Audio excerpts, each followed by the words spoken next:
A todos os que me assistem,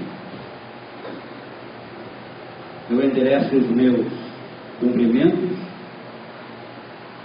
e agradeço a atenção que nos propusestes dispensar.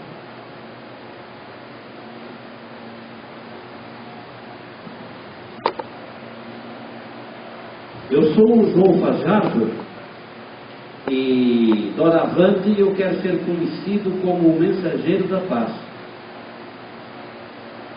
Isto porque, por um dever de consciência, em nome de Deus e por sua ordem, eu devo levar as pessoas para o resto da minha vida palavras de paz, palavras que incitem ao equilíbrio entre as pessoas, palavras que despertem a vontade de pensar e de ver o que está errado e tentar consertar. Através das minhas palavras eu quero incentivar a reflexão e, para isso, antes de entrar na construção do raciocínio que eu proponho para todos, eu quero ler uma passagem de um pensamento que Sócrates deixou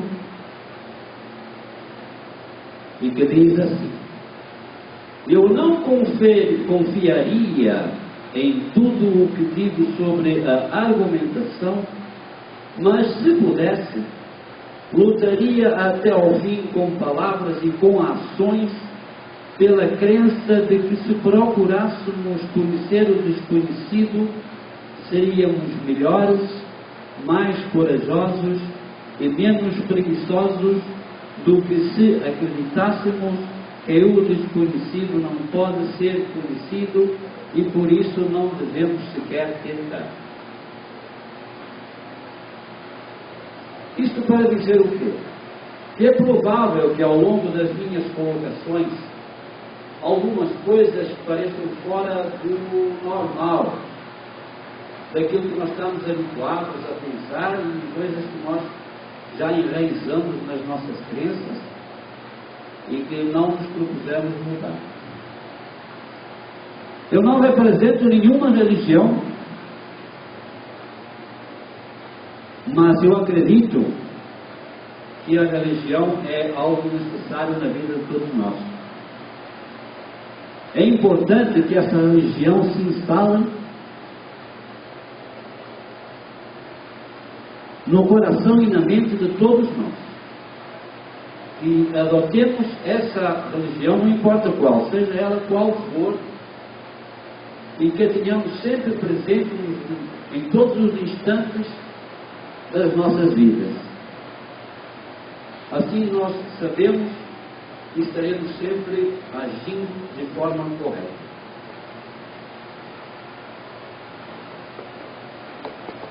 Alguém me disse que a sabedoria de Deus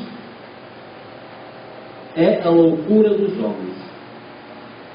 Entender a sabedoria de Deus é algo muito difícil, porque ela se estende ao universo e nós estamos apenas no espaço minúsculo desse universo. Por isso nós não vamos ter essa possibilidade de expandir a nossa imaginação e, portanto, adquirir o conhecimento. Mas nós vamos fazer algumas considerações e pensar que o universo é um prédio em permanente construção. E fazer uma analogia entre o construtor, homem, e o construtor, grande arquiteto do universo. Da mesma forma que um construtor contrata um engenheiro para a sua área técnica, um médico para a área da saúde, e assim vai. Da mesma forma, Deus nos prepara para virmos aqui fazermos algo que Ele precisa ser feito. Isto porque o homem é uma necessidade de Deus. E não pode ser de outra forma, porque Deus está primeiro do que o homem. Deus criou o homem, não o homem que criou Deus, embora hajam alguns pensamentos nesse sentido, de que o homem idealizou Deus por uma questão de necessidade, mas na verdade não tem lógica nenhuma. A meu ver, a lógica está na primeira colocação. O homem é uma necessidade de Deus. E nós não somos colocados aqui à toa.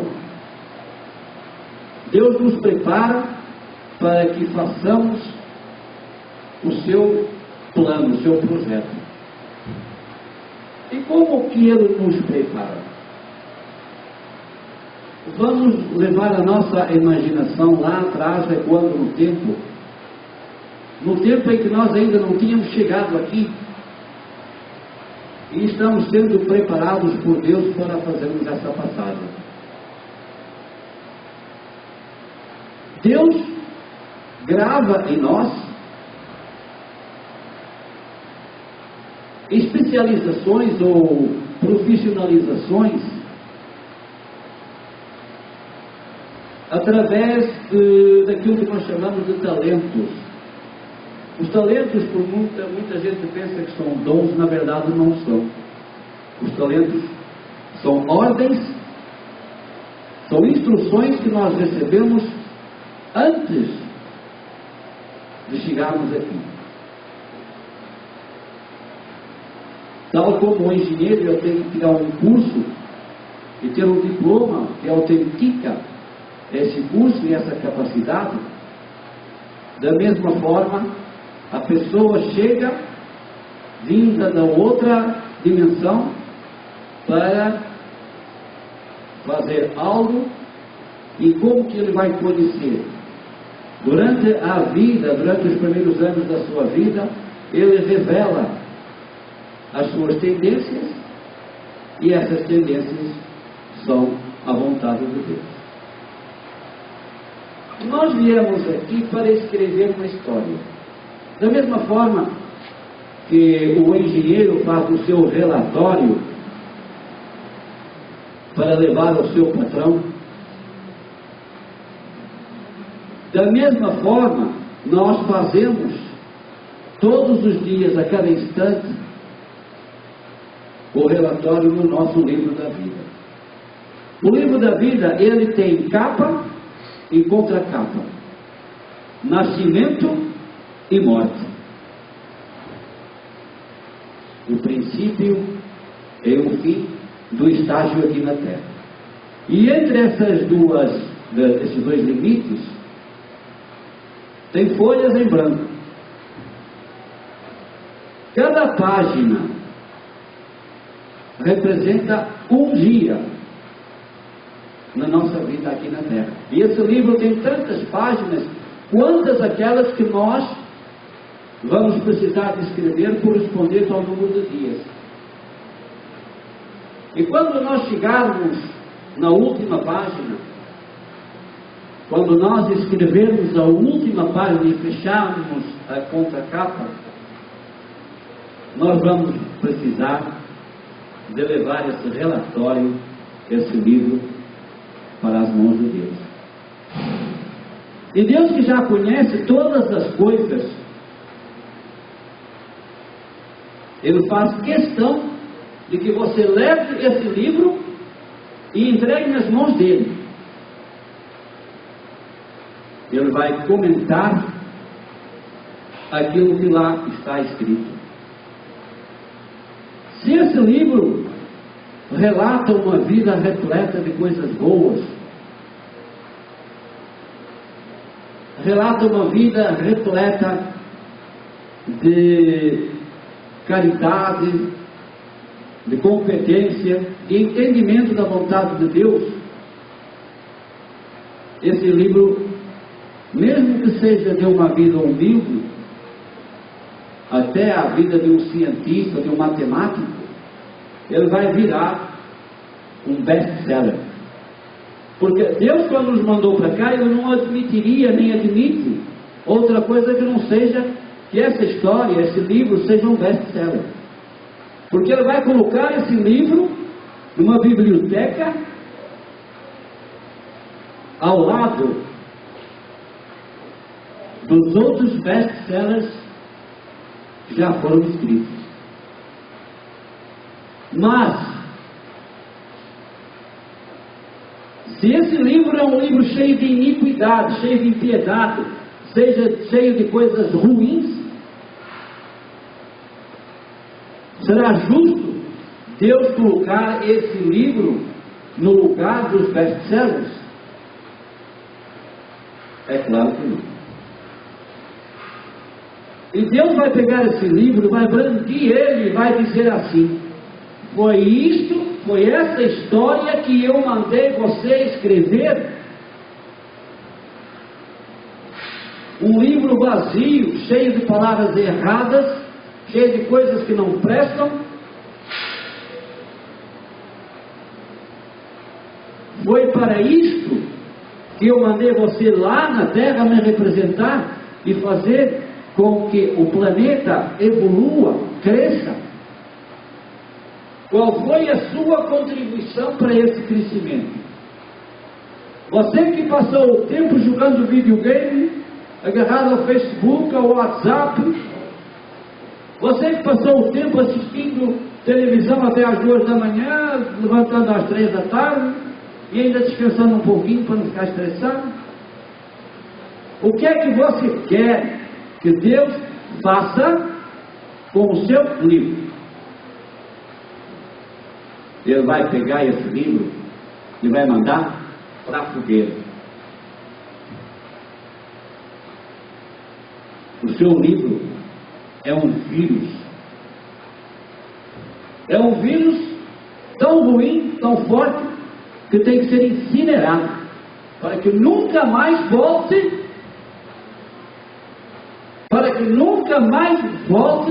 a contaminar aqueles que estão escrevendo ainda o seu livro da vida. Deus tem um plano para todos nós. Mas qual é o primeiro sentimento que ele precisa que exista? E é o sentimento que ele tem que nos transmitir. É o sentimento do amor.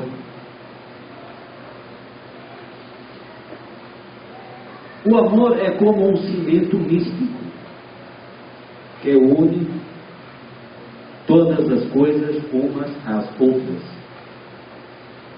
Portanto, Ele nos criou para fazermos algo que Ele precisa, mas nos criou com amor. E é com amor que Ele quer que as pessoas se relacionem.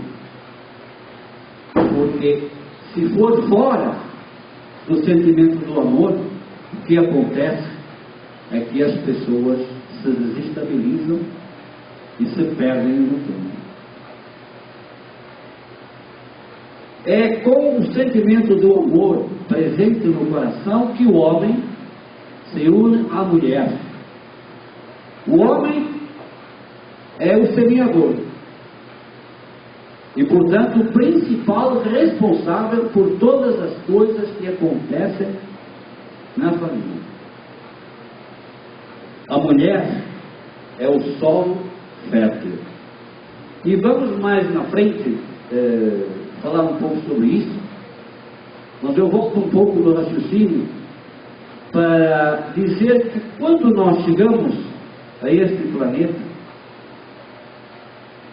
recém-chegados ou recém-nascidos, como é costume usar,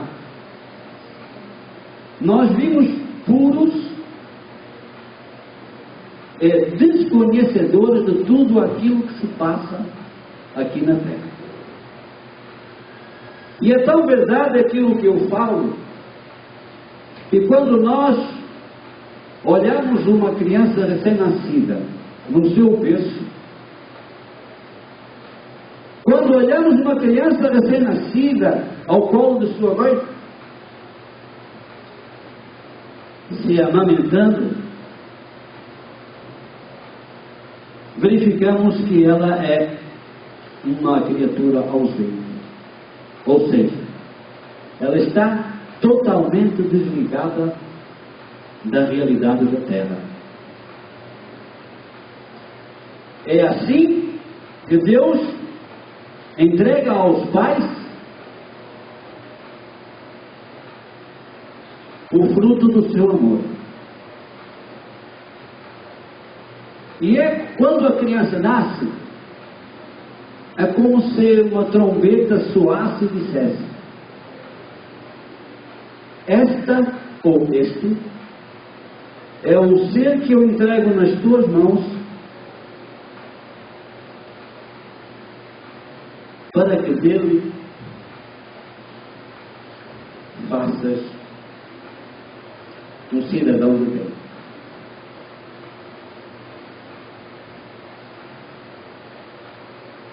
O ser humano, ele chega aqui para vivenciar 3 situações. A primeira, como indivíduo. E assim ele vai viver até a maioridade. E os educadores, sejam os pais, sejam os professores, devem ensinar para ele e mostrar para ele o caminho de Deus e a vontade de Deus. É educá-los nesse sentido. Se Deus quer que você seja um palhaço, você vai ser palhaço, porque você vai ser o melhor palhaço do mundo, porque é isso que Deus quer. Você vai divertir o público, você vai aplacar as dores dos sofredores, e você tem que ser muito bom nisso. Você vai ser um matemático, porque é necessário achar fórmulas que levem ao progresso cada vez maior e mais rápido do planeta Terra. Então os educadores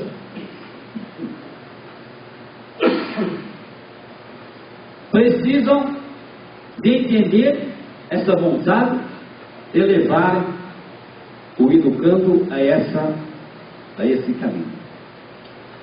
Porque vai chegar a hora em que ele vai ser o criador de uma microsociedade. Então ele está aqui numa primeira fase como indivíduo, e em um determinado momento ele vai encontrar a sua cara metade, a outra parte da laranja.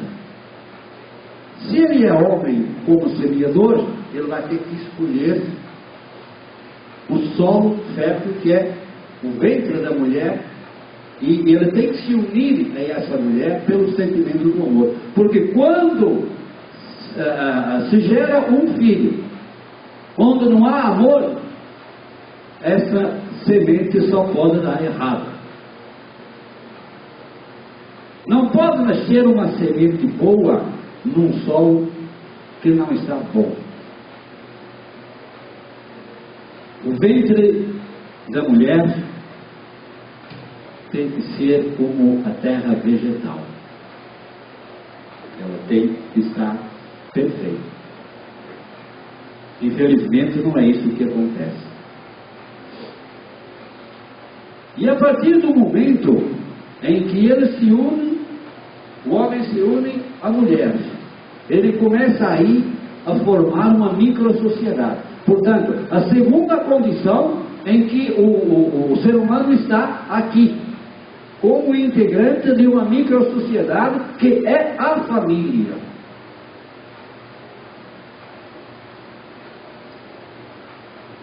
A microsociedade, ela tem que crescer, porque o conjunto de todas as microsociedades é a sociedade como um todo. Com certeza que já ouvistes, já talvez até degustastes, um fruto chamado romã. É um grande exemplo para nós podermos verificar esse raciocínio da microsociedade e da macrosociedade. Quando você corta uma romã, você percebe que ela é formada por grãos. Cada grão representa uma família. E o conjunto de todos os grãos representa a sociedade. Se uma família, ali representada naquele grão, nós podemos verificar que às vezes há um grãozinho que está com uma cor diferente. Talvez uma cor não tão brilhante, não tão viva. Isso quer dizer que esse grão corresponde a uma família desestabilizada. E em volta desse grão começa a se formar uma auréola avermelhada, que é o início de uma infecção que está se propagando nos outros grãos. Ou seja, é o efeito da desestabilização de uma família que está atacando todas as outras famílias. Então, o que há a fazer? Curar essa família. Dar-lhe todos os remédios necessários para que essa família volte a brilhar. E assim deixe de infectar as outras famílias que estão à volta. A segunda condição, e eu vou estender um pouquinho mais essa minha colocação em relação à microsociedade, porque o casamento, ele tem que ser um casamento unido pela mesma força que é a força do amor. Porque o plano de Deus só dá certo se em todas as coisas que se fizerem estiver o sentimento do amor. Eu me emociono e faço até algumas interrupções, porque aquele nozinho na garganta começa a se formar e eu não consigo falar com tanta fluência. Mas eu acredito que as pessoas que me escutam, que me veem, já perceberam isso e entendem. Se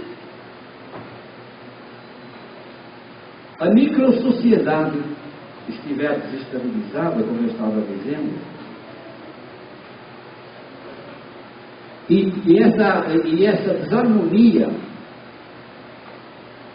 ultrapassar os limites dessa família, os limites dessa microsociedade,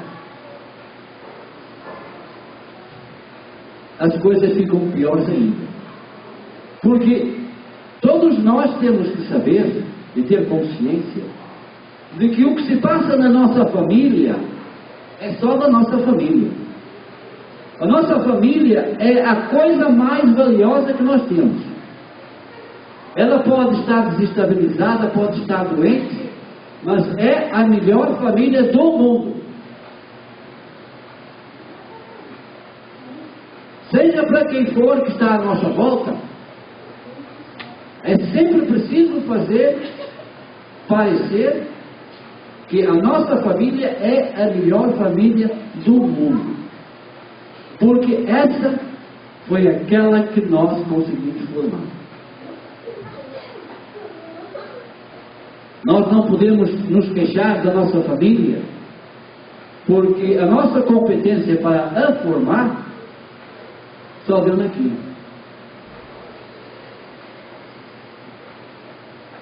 Então nós temos que, no seio da nossa família, procurar consertar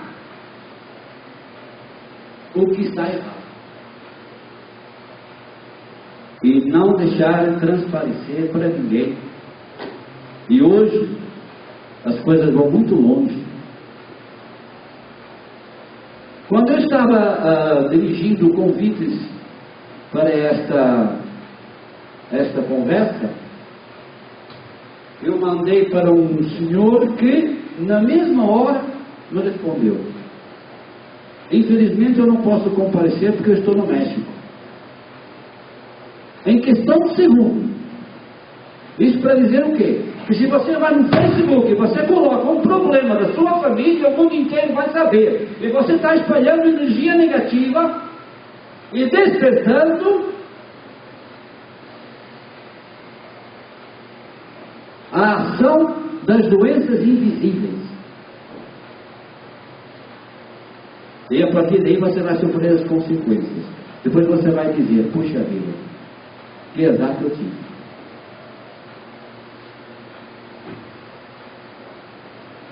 A partir do momento em que nós estamos desestabilizados, nós não vamos ser, como integrantes da macro-sociedade, bons participantes. Porque, primeiro, é necessário que as pessoas estejam bem consigo próprias. Se amem, busquem os procedimentos corretos, se analisem, para depois formar a microsociedade. E depois de formar a microsociedade, deixar ela equilibrada, estabilizada, aí sim vai participar na macrosociedade. Hoje, aos 65 anos, eu acredito que eu posso responder à vontade de Deus e levar estas e outras palavras, porque o conteúdo da minha vida, até agora, aquilo que eu escrevi no livro da minha vida, me deu condição, me deu bagagem intelectual boa, talvez não tão suficiente assim, mas pelo menos para que eu possa estar aqui e dizer estas coisas que já disse e aquelas que eu vou dizer. É importante sempre ter atenção se cada coisa que nós fazemos no dia a dia, cada palavra que nós falamos, é a palavra correta e também o momento oportuno para falar. Porque nós temos alguns segundos, em alguns momentos, nós temos segundos que nós não somos donos de nós próprios. As emoções, elas nos surpreendem, nos dominam. E nesses 20, 30 segundos em que nós perdemos o domínio de nós próprios, nós vamos acabar por ocasionar situações que nunca mais vão ter conserto. O ser humano está doente.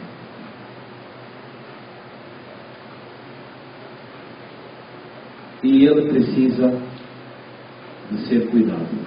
Porque a partir do momento em que ele se desviou do caminho real, do caminho de Deus, a partir do momento em que ele não sentiu mais amor pelo seu próximo, mas sim raiva, ira, inveja, a partir do momento em que ele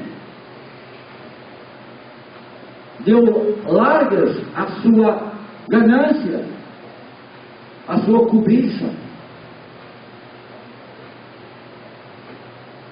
ele não está mais dentro do plano de Deus. Ele foi expulso, ou ele saiu expulsado do plano de Deus.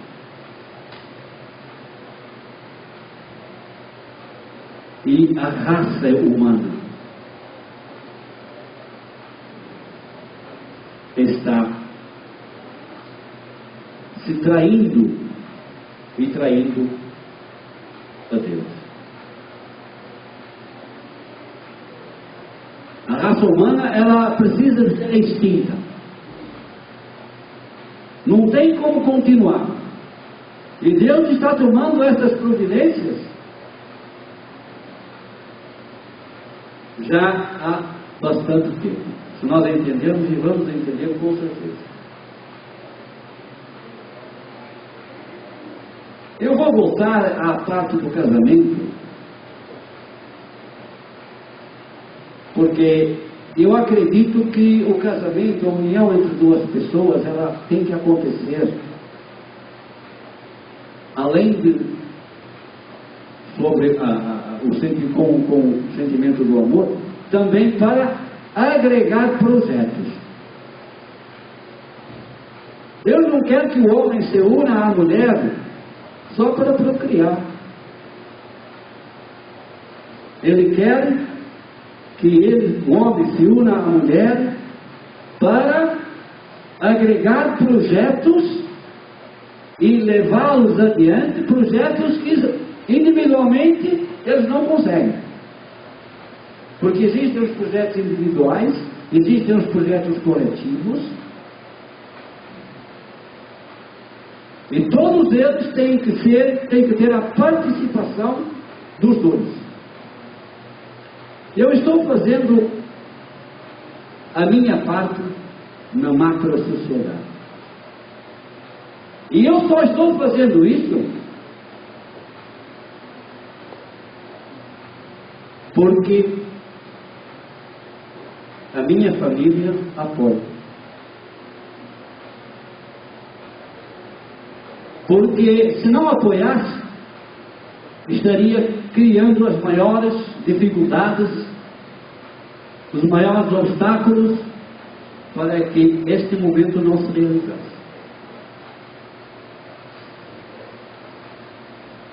É importante também entender que o que acontece nos casamentos, coisas ruins, tudo tem uma razão de ser. O casamento, essa união difícil, ele não pode perder o vigor de 6 meses. Não pode. Ele pode ter 20 anos, 30, 40, 50, mas não pode perder o vigor de 6 meses. E isso implica em que o homem mostre para a mulher, o marido para a esposa, de que ele é a melhor opção que ela tem na vida dela. Mas também é preciso que a mulher mostre para o seu marido que ela é a melhor opção que ele pode ter na vida dele. Agora, antes do casamento todo mundo é bonzinho. Todo mundo é legal, compreensivo, todo mundo tem grandes projetos para o casamento, até que o casamento acontece. Depois que essa cerimônia acontece, o homem chega no dia seguinte em casa completamente bêbado. Foi com os amigos lá para o barzinho, discutir futebol. E quando chegou em casa, bateu na mulher. Discutiu com a mulher. E depois, passar a bebedeira, ou ainda durante a bebedeira, ele ainda quer que a mulher se aproxime dele. Para bom entendedor, minha palavra vai.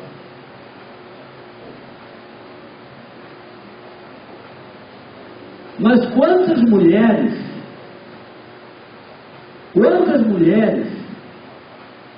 se esqueceram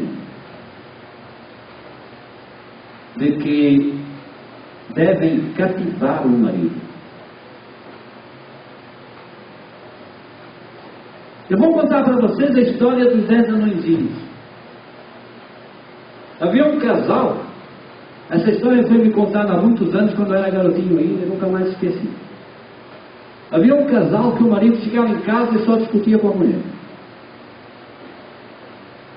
Aparecia em casa bêbado, aparecia em casa de um jeito muito ruim. E a mulher, ela vivia, passava os dias sentada numa cadeira na porta de casa, com um gato ao colo.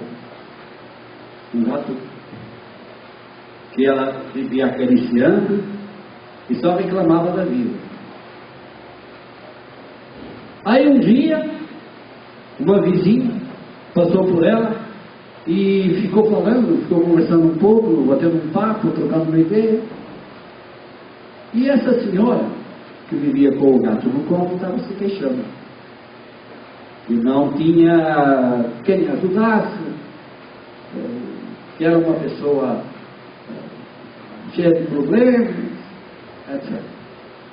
Aí a vizinha falou: olha, eu tenho uma equipe de 10 anõezinhos que ajudam muito os casais.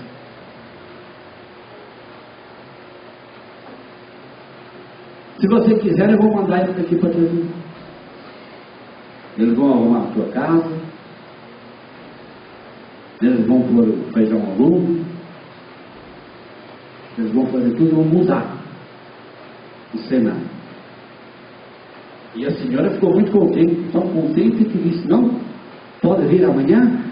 E ela falou: amanhã mesmo eles vão estar aqui. Só que é assim, não é justo que eles batam na sua porta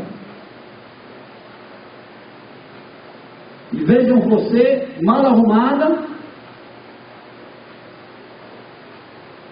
Não é justo que eles batam na sua porta e vejam tudo desarrumado e você nem sequer começou a fazer alguma coisa. Então, para que tudo dê certo, você precisa levantar de manhã, pela sua cama, pelo seu quarto, e eles vão ver que você é uma mulher de boa vontade e eles vão ajudar a fazer o serviço. A mulher, muito contente, chegou no dia seguinte, levantou da cama cedo e começou a arrumar o seu quarto. Mas o quarto foi para o banheiro foi para a cozinha. O dia passou, veio a noite e os 10 anõezinhos não vieram. No dia seguinte, a senhora falou: vizinha, você me enganou. Você falou que tinha 10 anõezinhos que vinham aqui, e eu levantei, me esforcei, fiz, e eles não vieram. E a senhora falou: vizinho, olha na sua volta. Como que eles não vieram? São esses os 10 anõezinhos. Foram eles que transformaram a sua casa. E ela falou: é verdade. Ontem o meu marido chegou porque pensou que tinha até se enganado no endereço. A partir desse dia, aquela senhora não mais ficava com o gato no colo. Aquela senhora passou a fazer da sua casa um lar atraente. O marido nunca mais bebeu, nunca mais fez aquilo que fazia. E aquela família, que estava desequilibrada, se equilibrou.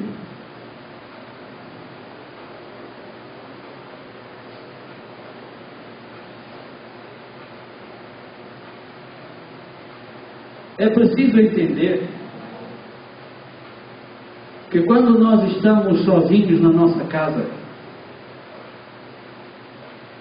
não dividimos espaços com ninguém. Aquele espaço você pode fazer, naquele espaço você pode fazer tudo o que você quiser. Tudo.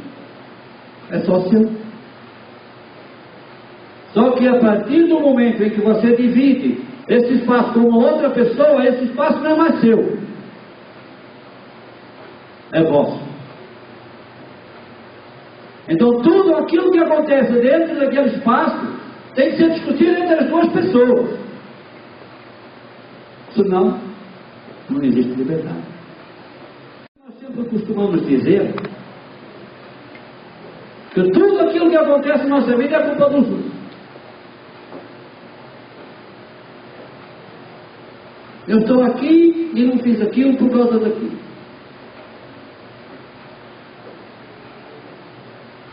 A vida é feita de escolhas. A vida que a gente tem é aquela que a gente quer ter.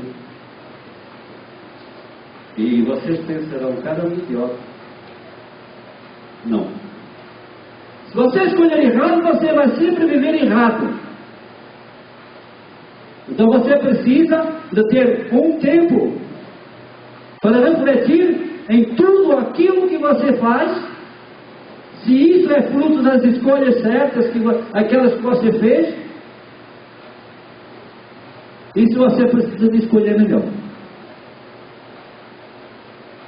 Porque eu tenho certeza que a partir do momento em que as escolhas são renovadas, que são feitas novas escolhas, novas opções, tudo melhora.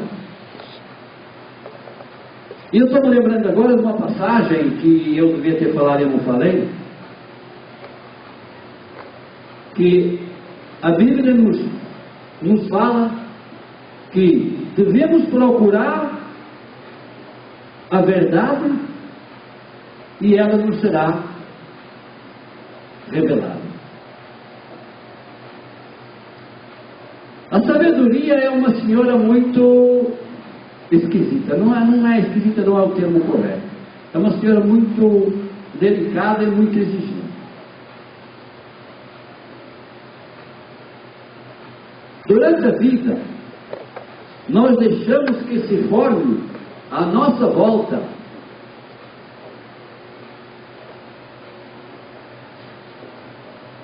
uma rede de espinhos. Imaginemos que a nossa mente ela é rodeada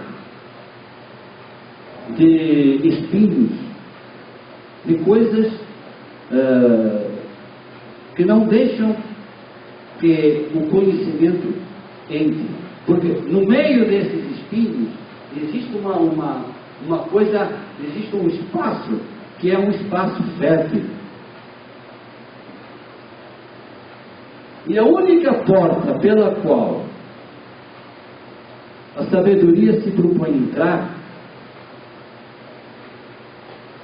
é a humildade. E a humildade está justamente dentro dessa cerca de espinhos, e dificilmente a sabedoria consegue chegar lá. Humildade é uma palavra que deriva da palavra humus, que significa terra vegetal, solo fértil. E quando você resolve simplesmente abrir uma pequena porta por onde a sabedoria possa entrar, ela entra e ela não te dá a sabedoria, ela te dá as sementes para que você plante naquele solo fértil, você cultive, você comece a perceber o fruto que ela vai dar, e a partir daí você começa a melhorar como pessoa.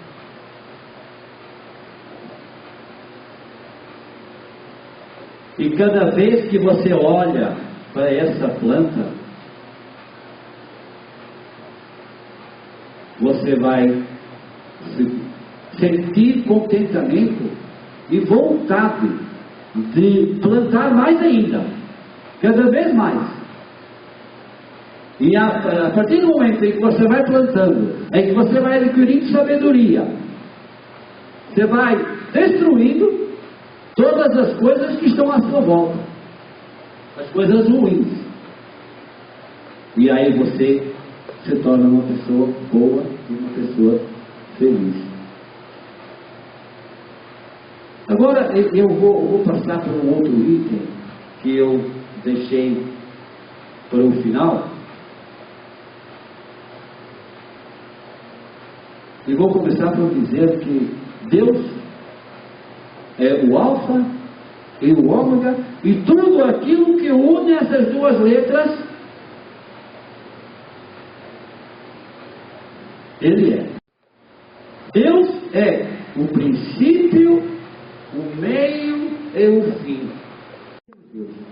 A gente é preferível usar o nosso celular, levar na mão, exibindo como se fosse a maior referência que a gente tem, e não elevamos o nosso pensamento a Deus, e não temos Deus no nosso coração. Agora é necessário que nós nos desprendamos da fé, da crença, das convicções, porque o assunto que nós vamos agora falar é um assunto que não está sendo falado, na minha forma de ver, do jeito correto. Então vamos abrir a nossa mente e prepará-la para receber um conhecimento ou uma colocação que nós nunca ouvimos no dia a dia.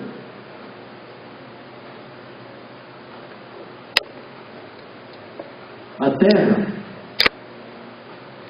é uma célula que faz parte de um conjunto de células que compõem o tecido universal. Se nós, para entendermos essa colocação, se nós olharmos um tecido humano ao microscópio, nós percebemos que ele é formado por células que estão em constante atividade. Células vibrando, se multiplicando, células que morrem, células que nascem, etc. Nós olhamos o microespaço. Quando nós olhamos no firmamento, estamos olhando o macroespaço e vemos aqueles pontinhos luminosos que estão no céu. Essas são as células chamadas estrelas, planetas, cometas, nublosas, etc. A partir do momento em que as células, as partículas A, se encontram em guerra umas com as outras, elas prejudicam não só a si próprias, como também todas as outras formas de vida que existem na Terra. Então, levando o raciocínio do microespaço, da não multiplicação, a não proliferação das células, da mesma forma, a célula Terra precisa que as partículas A não se reproduzam. E aqui é que vem a grande reflexão de que precisa que a gente, por um pouco, se afaste das nossas crenças, das nossas convicções. Está proliferando a união homoafetiva. Eu falei que as células, para se reequilibrarem, precisam deixar de se reproduzir. As partículas A estão se unindo de uma forma errada. Errada porque quando duas partículas masculinas se unem, eles não contribuem para a proliferação da espécie. Quando duas partículas femininas se unem, elas não contribuem para a proliferação da espécie. Muita gente pode estar falando, esse cara é um idiota, esse cara não sabe o que está falando, não é mentira. Para pensar. Dois homens fazem filho? Não. Duas mulheres fazem filho? Não. E tem uma coisa que é importante pensar. Se nós tivermos 20 casais homoafetivos e nós tivermos 20 crianças dentro de um lar, esses casais homoafetivos, além de não contribuir para a proliferação da espécie, ainda podem reduzir a miséria no mundo. Porque se cada um desses 20 casais pegarem uma criança que foi jogada na lata do lixo pela mãe que não obedeceu, que saiu do plano de Deus, jogou a criança na lata do lixo, porque aquilo ali era um motivo para ela grampear um ricaço milionário, e não deu certo, e ela não quer mais um filho, porque não pode nem sequer cuidar dele.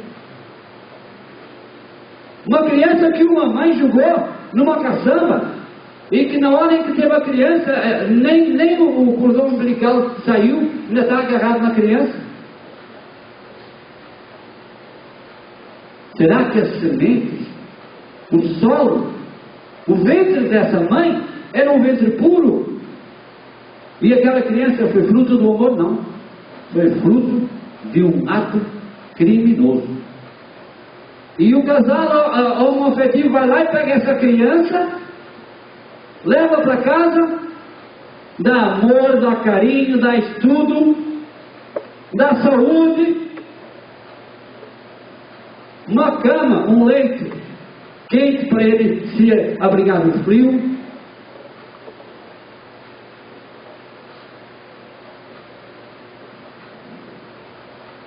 Com o tempo, no tempo de Deus, não no nosso tempo.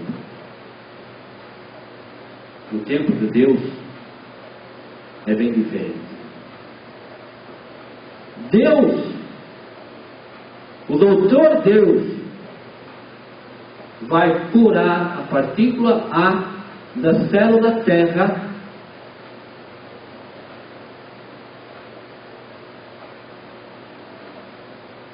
fazendo com que elas voltem a esse sentimento,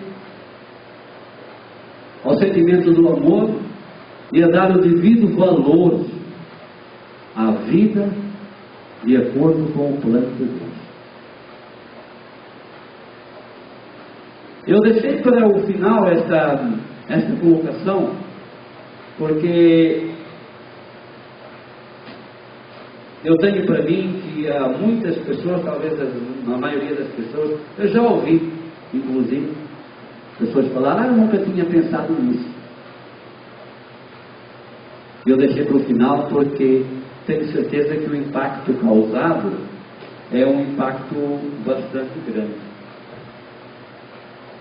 Mas eu quero dizer para vocês que é talvez o ponto mais importante de todas as coisas que foram aqui colocadas.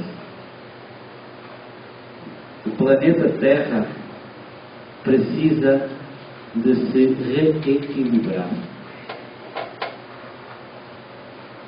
E só diminuindo drasticamente a presença das partículas A da célula Terra, esse equilíbrio possa voltar a acontecer. Porque como eu já disse, enquanto as partículas A estiverem se guerreando, todas as outras formas de vida acabam por se prejudicar. E muitas pessoas dirão, mas é muito fácil, é só mandar um tsunami, um terremoto e levar todo mundo, aí fica tudo bem. Não pode ser. Porque Deus não é um criminoso. Deus não é assassino. Deus é um ser que tem no seu coração o sentimento do amor. E a pessoa que destrói pela violência, não tem amor no coração, não tem Deus no coração. Eu quero deixar aqui uma palavra, e eu creio, é aquela palavra forte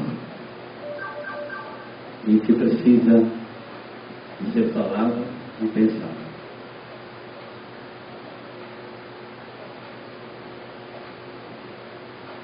O amor de Deus